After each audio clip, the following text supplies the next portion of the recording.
Oke, halo teman-teman. Kembali lagi bersama aku di channel Emmanuel Education. Pada kesempatan kali ini kita akan membahas matematika kalkulus kembali ya. Yang part kedua. Kita sudah tahu ya definisi dari diferensial itu apa, yaitu elemen kecil gradien dari suatu grafik gitu, dari suatu kurva, atau kita bisa bilang dia sebagai rate of change gitu. Nah, kita juga sudah dapat definisi bahwa dy dx itu sama dengan, misalnya ya, itu y sama dengan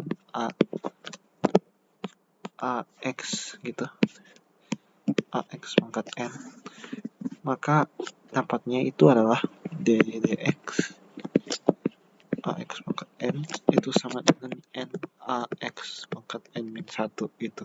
Jadi pangkatnya turun ke depan, lalu pangkat yang di x itu dikurangi 1 gitu. Nah, sekarang kita bahas pembuktiannya ya. Kita bahas beberapa aturan dalam diferensial, dan ini kita baru batasi di fungsi aljabar. Sekarang kita coba untuk misalkan y sama dengan kalau fungsinya ditambah atau dikurang gitu. Nah, dy dx itu apa? Nah, jadi ini sifat nomor 1. Jadi solusinya kita ya kayak biasa aja. Kita tahu definisi aslinya itu apa kalau diferensial secara matematika. Diferensial itu adalah jadi df dari x itu atau turunan dari fx terhadap x itu sama dengan limit dari delta x mendekati 0 dari fx plus delta x gitu minus fx, yang mana ini kita bisa bilang y plus delta y, dan ini adalah y-nya, ya kan? Karena kan fx itu kan sebenarnya y kan ya, gitu. Dan kalau fx tambah delta x itu sama saja seperti y ditambah delta y gitu. Posisinya dulu dibagi dengan delta x. Nah, dengan delta x mendekati 0 gitu kan ya. Jadi logika ini berlaku karena kita ingin buat delta x menjadi sangat kecil, karena jika delta x sangat kecil, maka delta y akan sangat kecil, sehingga kita bisa peroleh definisi diferensial gitu. Jadi masuk akal. Nah, sekarang y kan sama dengan fx plus minus gx. Maka kita bisa bilang dy dx itu sama dengan lim dari delta x mendekati 0, limitnya dari fx plus delta x minus fx gitu plus minus ini agak kelebihan, oke. Plus minus gx plus delta x minus gx dibagi delta x gitu kan ya. Nah, kita tahu delta x ini kita bisa bagi masing-masing untuk yang f dengan g, jadi kita bakal peroleh limit delta x menuju 0 dari fx plus delta x min fx per delta x plus minus gx plus delta x min gx per delta x. Kalau kita recall lagi sifat limit untuk penjumlahan dan pengurangan, itu berarti limitnya kan tinggal masuk kan ya. Jadi kita bakal peroleh dy dx itu sama dengan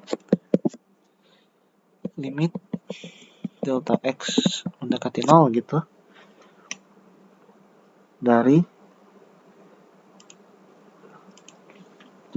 fx plus delta x fx gitu delta x plus minus limit delta x 0 dari fx f g x plus dx min gx delta x. Oke. Nah, jadi kita masukkan aja nih sesuai fungsi sifat limit gitu.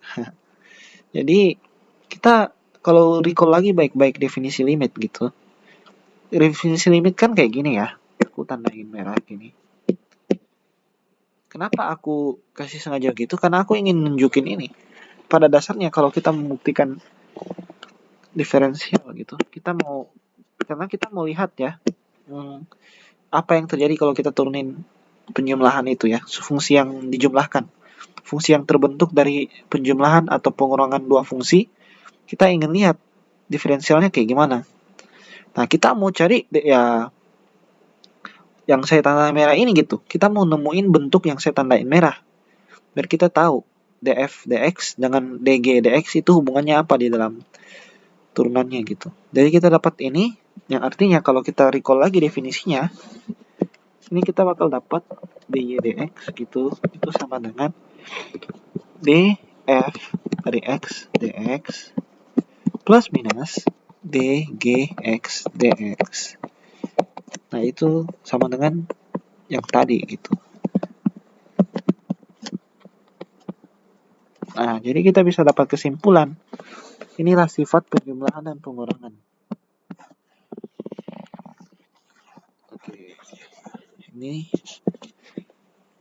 sifat turunan dari fungsi yang terbentuk dari dua fungsi yang dijumlahin gitu.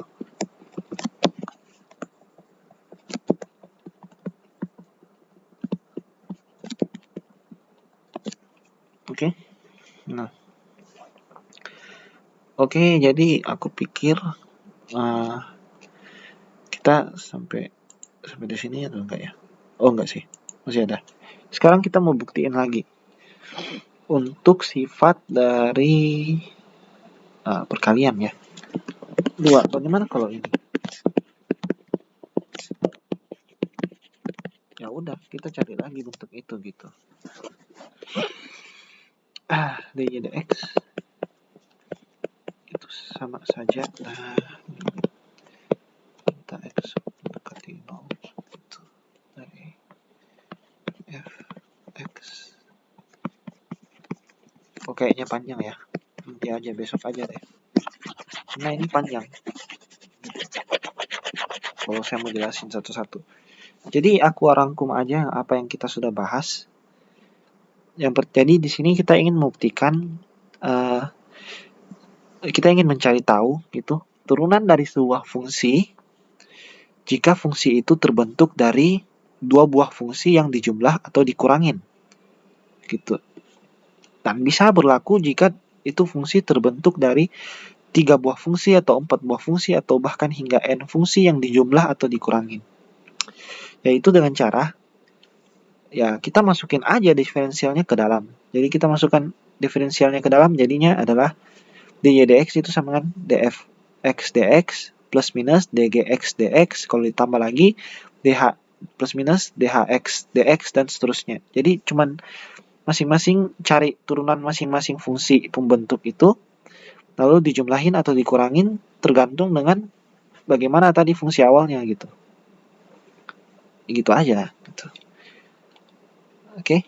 Jadi cari aja turunan masing-masing baru dijumlahin. Gitu. Kemudian objektif dari video ini adalah kita ingin mencari bentuk ini supaya kita bisa buktikan apakah benar hasilnya seperti itu gitu, bahwa suatu fungsi yang terbentuk dari dua buah fungsi atau lebih, turunannya itu bisa kita dapat dari turunan dari masing-masing fungsi pembentuknya, lalu kita jumlahin atau kurangin gitu. Nah, yaitu objektifnya nih, kita ingin mencari bentuk yang ada dalam tanda merah ini. Lalu kita manfaatkan definisi limit, fungsi terus sifat-sifat limit, dan definisi dari diferensial tadi, yang ditandain merah itu. Nah, ini kita temukan bahwa kita bakal dapat yang ini, sehingga kita bisa dapat yang apa yang ada di dalam kotak hitam itu. Oke, jadi sekian aja dari saya, dari aku dulu untuk video kali ini. Semoga video ini bermanfaat bagi kalian dan semangat terus belajar dan jangan berhenti. Wah, mohon maaf juga ya, aku baru balik karena aku kemarin pas 1 minggu, jadi aku vakum dulu. Oke, see you di video berikutnya. Thank you for watching dan jangan lupa like, comment, dan subscribe.